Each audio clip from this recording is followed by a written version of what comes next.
অনেক দিন থেকেই এমন একটা সানডে চেয়েছিলাম, যে সানডেটা আমি মানে পাই না। কিন্তু আজকে সানডেটা আমার একদম মনটা খুশি হয়ে গেল। একদম মানে কোনো তাড়াহুড়ো নেই, কোনো তামঝাম নেই, কোনো মানে টাইম টেবল নেই। আজ আমি খুব আরামে আছি। সকালবেলা বাসি কাজকর্মগুলো শেষ করে আমি স্নান টান করে নিলাম। আর মেয়েরা যেহেতু সানডে ছিল, আজ পাঠিয়ে দিয়েছি ওদেরকে আর্টের স্কুলে, ওদের আর্ট ক্লাসের জন্য। দুপুরে রান্নাবান্না করে অনেকক্ষণ রেস্ট নিলাম। রেস্ট নিয়ে আমার তখন আর কিছু করতে ইচ্ছে করছিল না। কিন্তু অনেক দিন থেকে এই নর্মাল পাস্তাগুলো এনে রেখেছে মেয়েরা।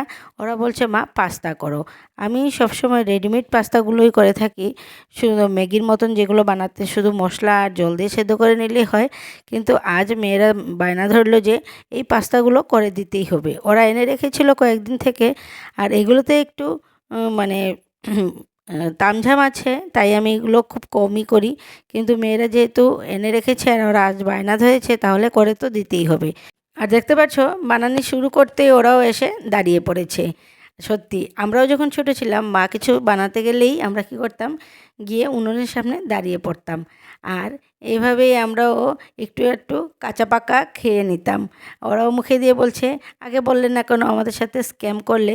শুধু শুধু পাস্তাগুলো মুখে দিয়ে একদম না মিষ্টি না টক না ঝাল কোনো কিছুই লাগছে না।